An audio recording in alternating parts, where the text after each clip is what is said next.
Ya, kita jangan pernah berharap bagaimana Al-Quran itu menyikapi tentang orang tua ini. Dan kita jangan berharap kita bisa mendekatkan diri kepada Allah, ya, kalau seandainya orang tua ini tidak kita pedulikan. Ini kuncinya ya. Sebenarnya iya, kuncinya. Artinya, tapi ya jangan mengabaikan Ramadan juga yang terakhir. Iya. Itu titik temunya di mana tuh? Nah, sebenarnya itu Ramadan ini kalau ada satu ulama berpendapat itu do-nya itu dominullah. Dominullah itu berarti orang yang melakukan ibadah Ramadan dengan benar itu pasti ditanggung. Allah tanggung semuanya. Tanpa kita sadari tiba-tiba ada uang lebih. Iya. Begitu. Iya. Ayo. Tapi kalau misalnya nggak punya uang nih, Tat, pengen pulang, kangen, pengen silaturahmi dengan orang tua, saudara-saudara, kita nggak punya uang lagi kering. Ada pinjaman online, pinjol. Boleh nggak, Tat? Haram. Kok haram nih, Tat? Kan pinjam boleh. Enggak. Karena gini, itu ribanya yang haram kan ya. Gitu.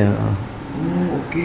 Iya, kalau seandainya dia melakukan misalnya pinjaman online seperti ini, pinjam sekian, baliknya tetap sekian, nggak jadi masalah. Pinjaman syariah itu kan juga ada. Ya. Kalau gitu? Itu kan dengan akad, makanya pasti ada akad tertentu, gitu ya, yang niat.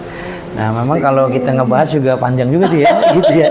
Cuman memang sebenarnya kembalinya seperti ini. Kenapa orang itu di akhir, kita di akhirnya seperti orang yang goyang dalam ibadahnya karena dia pikiran ini pikiran itu, belum beli baju baru, belum harus dia pulang kampung gitu. Kenapa itu terjadi?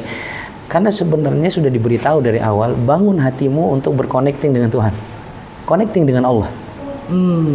Karena ketika kita bangun itu connecting dengan Allah, yang ditemukan adalah ketenangan hatinya. Atau gini, nyekolahin BPKB, STNK, itu juga nggak baik juga. Iya. Kalau contoh misalnya menggadai, jadinya menggadaikan gitu. Menggadaikan itu diajarkan oleh agama. Ya maksudnya diatur. Bahkan Nabi pernah melakukan menggadaikan baju zirahnya seperti itu. Jadi tapi menggadaikan juga tetap harus ada aturannya. Gitu ya. Jadi kayak kalau sekarang mungkin ada gadai syariat begitu ya. Itu kalau kita ngelihat ya sudah ada tahap-tahap yang dilakukan sama beliau. Gitu. Memang tidak sepenuhnya memang sesuai dengan inian, tapi tahap-tahapnya sudah dilakukan gitu. Karena kan la yudraku kullu. Kalau kita nggak bisa sempurna ngerjain ya minimal ada yang kita kerjain. Silakan ya, yang penting kita sudah memberitahu kawan-kawan mau apa ya monggo saja ya kan, tapi aturan-aturan enggak. Oke. Tat, kalau misalnya kita tidak membayar, kita tahu nih pinjol ini nggak bener, meskipun legal atau apalagi legal nih. Terus kita habis kita nggak bayar, gimana Tat? Ini kan beda dengan secara tradisional ya Tat ya.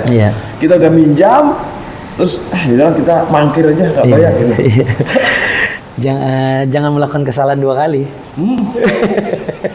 Ya catat ya, jangan minjamnya aja jangan, apalagi nggak bayar, resiko tanggung penumpang. Oke, bagaimana kalau menjual barang? Ada yang bilang begini, ini kan kita harus bayar zakat fitrah, tapi kita nggak punya uang. Saya jual nih jam, motor untuk bayar zakat fitrah, wajib ini? Zakat fitrah wajib buat orang yang mampu. Kalau dia tidak mampu, dia jadi mustahik. Jadi orang yang berhak menerima zakat. Ukuran mampu tidak mampu itu kalau saya menjajah motor nih, kan bisa. Ya.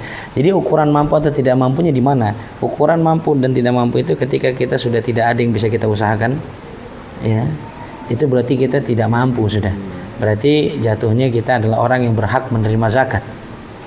Gitu. Begitu. Jadi kita harus melihat diri sendiri. Iya. Kalau kita misalnya masih ada tuh mas-masan, jangan pura-pura menjadi orang yang nggak mampu. Oke, Tat, ini penting nih. Kalau kita pulang kadang-kadang ada budaya ziarah kubur. Ya kita tahu lah ya, ada yang baik ini ziarah kubur itu apa nggak pernah diatur. Tat, sekarang kita mau tanya nih, ziarah kubur tuh gimana tuh? Jadi itu di hadis Nabi kan ada Nabi dulu tuh melarang untuk dia. Nah itu an ziaratul kubri. Nabi saya pernah melarang. Dahulu saya melarang orang untuk berziarah kubur. Pernah ada ya? Ya. Okay. Tapi ada hadis selanjutnya fazuruha gitu. Dalam kalimat itu diteruskan sama Nabi, namun sekarang silakan kalian berziarah. Gitu. Jadi kenapa? Karena dulu itu dikhawatirkan oleh Nabi berziarah itu meminta kepada kuburan. Pada masanya orang tidak tahu. Iya. Nah sekarang pengetahuan itu sudah tersebar, apa yang diinginkan, maka dipersilakan oleh Nabi untuk berziarah. Bahkan Nabi pun berziarah, gitu ya. Ya berziarah ke makam orang tuanya, berziarah ke makam sahabatnya, Nabi, gitu ya. Nah yang penting tadi ketika berziarah itu satu kita harus ingat mati. Makanya di kuburan itu jangan ketawa-ketawa. Iya sih, betul. Salah satu yang menyebabkan kerasnya hati seseorang itu adalah ketika di tempat di kuburan itu dia tertawa-tawa. Gitu. Hati-hati nih, hati-hati ya ini. Tapi oke lah ya, berarti.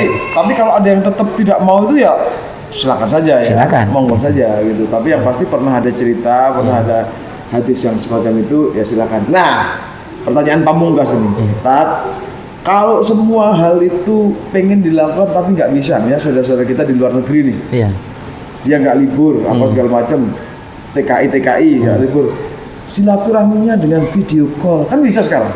Halo, video call nih, gimana Tat? Itu kemudahan. Itu kemudahan tapi jangan selalu dimudah-mudahkan. Jangan selalu jadi sesuatu yang akhirnya udah video call aja. Selama kita masih bisa, kita jalan. Tapi kalau memang sudah terjadi seperti tadi di luar negeri, misalnya dia nggak bisa pulang, itu menjadi solusi. Jadi batasnya orang itu sendiri yang menentukan apakah dia punya kemampuan untuk pulang atau enggak, atau bisa semacam itu.